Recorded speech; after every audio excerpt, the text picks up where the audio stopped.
Welcome to Jazz Time. Today we're going to be comparing the Rolex Deepsea 116660 on your left with the Rolex Yacht-Master II 116680 on your right. We're going to talk about the price, the dial, the case, the bracelet, the buckle, and the movement. And then let you know where at jazztime.com, that's JAZTIME.com, you can buy it for the lowest price anywhere online. So let's go ahead and start. The Rolex Deepsea, as you see it here, 116660, has a retail price of $12,050 as of November 2016. You can buy it at jazztime.com for between $9,600 and $10,000. Now the Rolex Yacht-Master II you see here on your right, 116680, has a retail price of $18,750, and at jazztime.com you can buy it for as low as $13,700. So they do have a price difference of about $4,000, the Deepsea being a bit cheaper, but we're going to go through and tell you why you might want to choose one over the other. So let's go ahead and start. First, let's start with the dial. Now, comparing the dials, we're going to start with the Deepsea. Here on the Deepsea, you'll see that it's obviously black, and it has luminous hour markers, circular luminous hour markers, and those luminous hour markers glow blue. They glow for roughly 8 hours, and it has a white gold surround on the hour markers. So each one of those hour markers are encased in 18 karat white gold to prevent tarnishing. Okay, so and you'll notice on the Deepsea, it's all black and it has white lettering. Now what's quite interesting about the Yacht-Master, which is what we're going to compare it to next, is the Yacht-Master has not only blue hands, as you can see here. In fact, it's one of the only Rolexes that I can think of that uses blue hands. And it also has blue accents throughout. You see this 10-minute counting marker? That's all in blue. And interestingly, it's also one of the only Rolexes that I can think of that uses red accents, or modern Rolexes that use red accents. So you see a red second hand, a red 10-minute countdown, and some red accents throughout. And what makes this quite unique is with all these accents, they were still able to figure out how to keep the watch luminous at nighttime. So I'm going to try to show you what it looks like. Going back to the Deepsea, it glows blue. Okay, that didn't work so well, so we're gonna skip that part. But that's the dials. Now, moving on to the bezel, what's great about the new style bezels as of 2007 is that these bezels are made of ceramic. And what is so great about ceramic is that it doesn't fade, it doesn't chip, it doesn't crack. Unless you hit it really hard, and in that case it would. But for normal use, it really won't. So this bezel will stay this way pretty much forever. Now on the Deepsea, it has a command ring bezel, unidirectional, that you can use to calculate elapsed time. You put the paraloid, which is the thing I'm pointing to right there, you put it on the minute hand. And after, let's say, 15 minutes, the minute hand will move over and it will end up looking something like this. You simply read down here at the bezel and that'll tell you how much time has elapsed.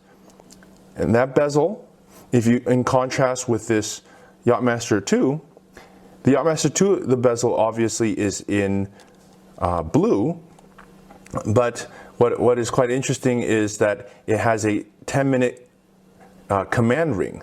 Now, we're not going to go into how to use it in this video because we have another video on our YouTube channel where we describe and teach you how to use this function. Okay, but suffice it to say, it is blue, it's ceramic, and if you'll notice, the next thing we're going to talk about is case size. You'll notice that both of these watches are 44 millimeter. In fact, that makes them the largest of any of the Rolexes currently being made or ever have been made. So we're comparing the two largest Rolexes made. So let's move on to the case. As I told you earlier, the case is 44 millimeter. That means from my thumb to my index finger, The distance between those two is 44 millimeter. And that's the same with the Yacht-Master II. Thumb to index finger, 44 millimeter. So if you want a big watch, this certainly is the watch to be getting. Okay, now let's take a look at another very important factor, which is the profile. Okay, the profile is important because you're going to be wearing this thing under your cuff, or you're going to be wearing a suit over it, or whatever. You don't want it to be too fat. Or maybe you have a big wrist and you do want it fat. So that depends on you. Now this is the profile of the Deepsea, and I'm going to hold it side by side to see the profile of the Yacht-Master II. Okay, now you see them side by side. They're roughly, they look pretty similar, but you'll notice that the Deepsea is just it's still bigger. Now you might think, well, the Yacht-Master II on the right has more complications in movement, so it should be thinner. But the thing is, the Deepsea goes down to 12,000 meters. That's a lot of depth. And so you gotta have a strong case and a very thick sapphire crystal for all that to happen. So in terms of profile or thickness, the Deepsea has won out in terms of size. Okay, now let's move on to the next thing, which is the bracelet. Now the bracelet on both of these watches are going to be using a oyster bracelet. That's 3 links across. Now one of the first things you'll notice about this is that the Deepsea is using all brushed stainless steel bracelet. And what does that mean? Well, look to your left, right here, and you'll see that the bracelet is brushed. There is no shiny part to it.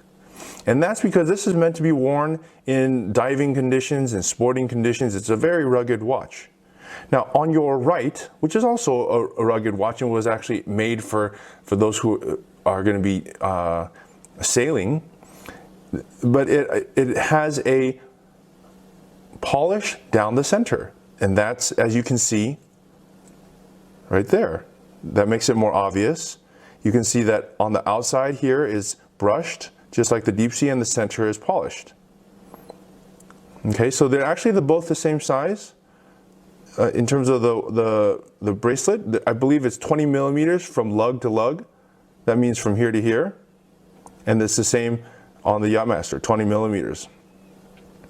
Okay, now let's move on to the bracelet, or the buckle, excuse me. The buckle does have a few differences here. Now let's just hold the buckle side by side. And what's one of the first things that you notice? Well, the Deepsea on your left has a longer buckle, and the Yacht-Master II on your right has a slightly thinner, a smaller one. And why is that? Well, we're going to go ahead and see why. Once you open this up, this is called the oyster safety clasp.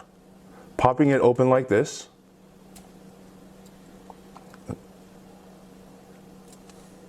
Opens the clasp. That much we know. But why is it so long? Well, it's so long because you have what the Submariner also has, which is a diver extension. Now I can simply pull, which was unique to the Deepsea, actually is different in the Submariner, is that you actually pull up here.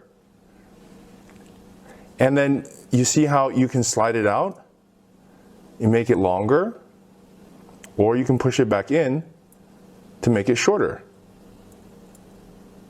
And it's really an ingenious system, and you'll notice you haven't heard anything because Rolex makes these things so perfect that it's really flawless.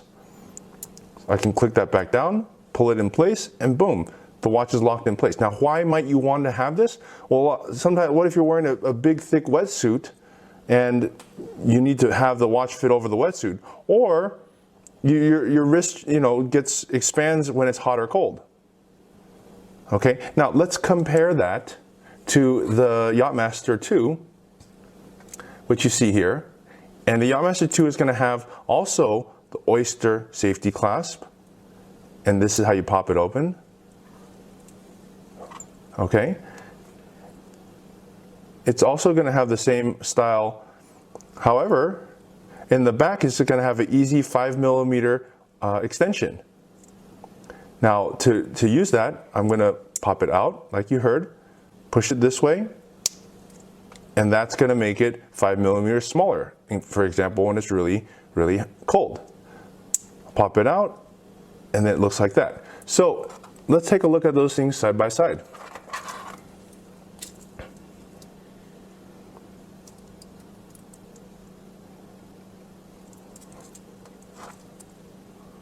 Okay, so those are the two buckles side by side. I'll also show you the bracelet side by side.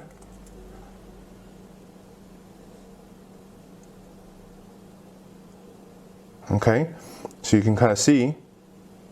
Now that we've talked about the buckle, let's move on to the movement. Now on the Deepsea, it's using a standard 31-35 movement. This movement has been around pretty much forever. And the movement has a 48-hour power reserve. It has a date function that allows you to change the date. Okay, and it also can go down to 3,900 meters or 12,800 feet. Very, very, very far. And you'll notice on the case back, the Deepsea, and with the exception of the Deepsea, Milgauss, and Sea Dweller, I believe are the only, actually I don't think the Sea Dweller, I think it's the Deepsea and the Milgauss are the only two Rolexes that have engravings on the case back. Okay, and for the Yacht-Master, we're going to be using a very interesting movement that has a very interesting complication with a 10-minute countdown system that we show you how to use in our other Jazz Time YouTube videos. We're not going to explain that here, but housed inside here is a 41-61 movement, which has a 72-hour power reserve and 100 meters. It can go down to the depth of 100 meters. So if you're on your yacht, you fall over and you go down 100 meters, your watch will still be working. Just kidding. Okay, so let's take a look at these two watches again. Let's try a wrist shot. Now I've told you all about this watch. I'd like to hear what you guys have to say about it. Leave a comment in the comment section below and check us out at jazztime.com. If you want to buy this watch at the absolute lowest price anywhere online, check us out at jazztime.com. That's JAZTIME.com. We promise we'll give you the lowest price anywhere. And we also take trades, and we also take, we take trade-ins. So check that out. That's the Yacht-Master II on my wrist. And side by side, you can take a look. There you have it. Check us out at jazztime.com.